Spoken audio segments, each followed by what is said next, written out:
Here with Hobbs Kessler of Ann Arbor, Scotland, correct?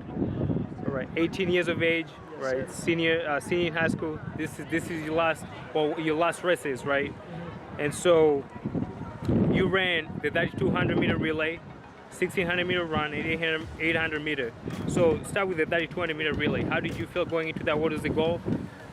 The goal was to get a team victory. We were seeded first going into the race, and I really wanted to bring it home. We've all been working really hard for a year straight, trying to get that with that in mind. So just anchor us to a win, and came up like a tenth of a second short or something like that. But I was really proud of the effort we put in as a team. Okay. And yeah, I was very proud of that. So. All right. And you guys ran 7:47-ish. Yes, sir. 7:47, and the winner was 7:47 as well. Yes, sir. So it was just right there. Just right there. And what your split was 147 point high. 147 high. Okay. Yes, all right. So you ran the 1600-meter run today as well, right? Up maybe an hour or two later. Yeah. 4:16. Walk us through the race. Well, originally I wanted to try to break 4, but the conditions didn't really allow for it today. So just go out there and win. And no one really wanted to lead into the win, and I don't think anyone wanted to give me a free ride. I think everyone wanted me to lead because they knew I could outkick them. Yep. So we ended up going 67s for the first 3 laps, somewhere in there, and then people started making moves, and so just following them, and ended up taking the win on that. But it was a little scrappy and lots of pushing and shoving. Okay. Scoring a very and funny enough, you actually split it at 153 when you ran at 334 at Portland Track, right? You split it. That was your 800-meter split. I mean, that was nowhere close to the 16. Yeah. But obviously it was a matter of winning, right? You ran the 3200-meter relay. You wanted to get that dub. Just fell short, right? Run 16, and then the 800-meter run, right? You came into the 800-meter run. That was maybe 1 hour rest, if that, right? Yeah. It was hard. Conditions kind of just being outside took it out of me, so I was a little flat going into it and didn't really feel myself. Maybe I should have eaten a little bit more. But I really thought I was out of it. We got out super slow, and then some people took off, and I was just a little bit. I wasn't close enough to respond to those moves, and I thought I was out of it. I thought I was going to get 4th, so I was like freaking out a little bit. But then those guys started to run into the wind, and I kind of got a second wind and decided to try to run them down. And there was just a little bit of gap on the inside I could squeeze through, and ended up winning that. And I really had to work for that. It was really, the second lap was really hard, and I was glad. It was super satisfying. Okay.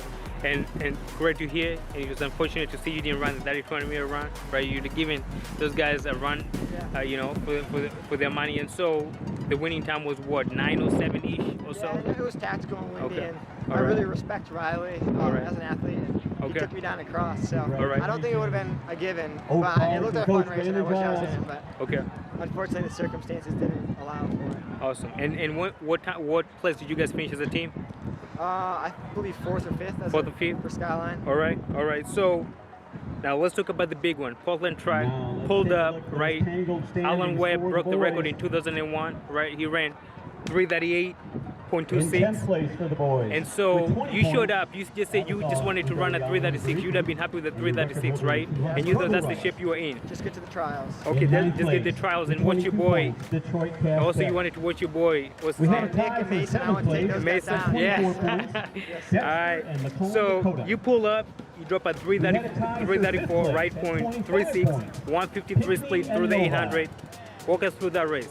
I just got out, and I really wanted to put myself in the race. So just got out pretty good.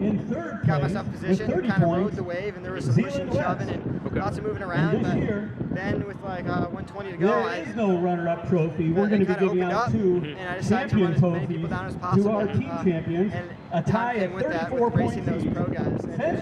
And Rockford. And the amazing thing about that was impressive was you went from, in the last 120 meters or so, 128 meters, you went from 10th to 4th, just like that. You dropped a 27-second plus 200. How did that feel? Yeah, that felt good. That's kind of my superpower the last 100 meters or so. That's what came through today. So that's the thing I trained. We'll take turns. So satisfying to have it. And we've got one first place trophy here today. All right, and I'm assuming Alan Webb has given you a phone call. Yeah, he was here today. He was here today? Yeah. Oh, he was here today. Oh, really? He was really good to me and very congratulatory, and it was good meeting him. All right, awesome. So now you broke the collegiate. I mean, you technically broke the collegiate record of Jared Nagus, right? He went 34.68. But that was not on your mind. Your mind was, I just want to get to the trials because that's the big picture, right? So now you ranked 16th in the world this year. What does that mean to you at the age of 18? That's pretty crazy. I just want to be the best that I can be, not as an 18-year-old, but as a pro. So I'd rather be the best adult rather than the best teenager. So the goal is still that. And it's fun being good young, but I want to be even better older. Yep. And so you got the opportunity that most kids dream of to meet Craig Engels, right? The guy with the famous stash and all that. How did you feel meeting, being in the same race with the guy that a lot of kids have looked up to, and probably yourself? Yeah, he was really nice to me, and very celebrated my success in the race, and I ran it the next day. So he was super cool. He was super good to me. So it was good meeting. That's right. You guys ran.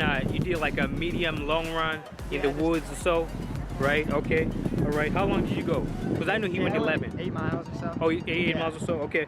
All right. So a lot of people want to know what's next for you. What's next for Hobbs Kessler from here? After the trials, take a little break, then head over to Northern Arizona and kind of experience the college freshman life. Oh, so you're going to NAU, you're going to college. All right, let's get that right, all right? So I'm super excited about going there, and I really like the guys on the team, and I really like my recruiting class and the coaches and everything about it. So excited to go there and be a part of that team. All right. So do you plan on, or maybe you've not thought about this, and that's all right, that's perfectly fine. Do you plan on staying in college, running for NAU for all 4 years? I don't know. We're just going to play it by ear, and if it makes sense to stay, I'll stay. If it makes sense to leave and go pro, I'll do that. But don't know until I'm there and in that situation. Okay. I mean, 4 seconds. You shipped 4 seconds off the record. That's no joke. Did he hit you right away, or did he take a few days to hit? No, it's still soaking in. It's pretty crazy. Okay. Yeah. And honestly, I'm not going to lie. I would have loved to see you run the mile, because I remember when Grant Fisher ran at the same meet, they actually measured the mile and actually had him run, which is very special. Did that come across your mind that maybe you might want to do that? Maybe. That's what I wanted to do today, but I had to make the decision after the 4x8 that it was just too windy and too hot to yield a really good mile time. So it was a bummer, and it would have been fun to pull a lot of other people along to PRs. All right. But that just wasn't what was going on today. Okay. So you're not running at New Balance Nationals at all, right? No. I'll call it the trials. That'll be at the trials, and you're gonna run. You're just running the 15. Yes, sir. Just running the 15. What's the goal at the trials? Make the finals. Make the finals is the goal. That's gonna be a huge goal. I don't think you probably would be the youngest person to make the finals, if I'm not mistaken. I may be wrong. Jim Ryan may have done it in the 60s, but it would be the first time in a long time. Okay, all right. Well, awesome. Thanks for having you, Hobbs. It was great watching you run. It's been a great year of you competing. I'm not gonna lie, when I saw you when you ran 3:57 you did indoors, I didn't know who you were. You came up as a surprise. And I think most people are, were the same way. And to be honest with you, I slept on you. I honestly slept on you. And then you pulled up at the meet, because I was watching. I paid a subscription to watch that meet. And all of a sudden, I was just, chilling. And the announcers say, and they're awesome announcers. They say, Hobbs Kessler 334. I'm like, what? Who is that? That's the same kid that ran 357. Yeah. And so I didn't even know you were from Michigan. Yeah. And actually, a few days ago, that's when I did some research. I was like, oh wait, the boy's running at the same meet. Oh, I gotta pull up. So I'm glad I came over. I like meeting up with the elite athletes and talking to them. I'm from Kenya, by the way. Oh, nice. I was born in Kenya. We moved here in 2012. But competing was fun when I was winning. You know what I'm saying? Yeah. So with that being said, thanks for deciding to take your time to do this, and it's amazing having you, man. Thank you. You too. Thank you. I love the chain.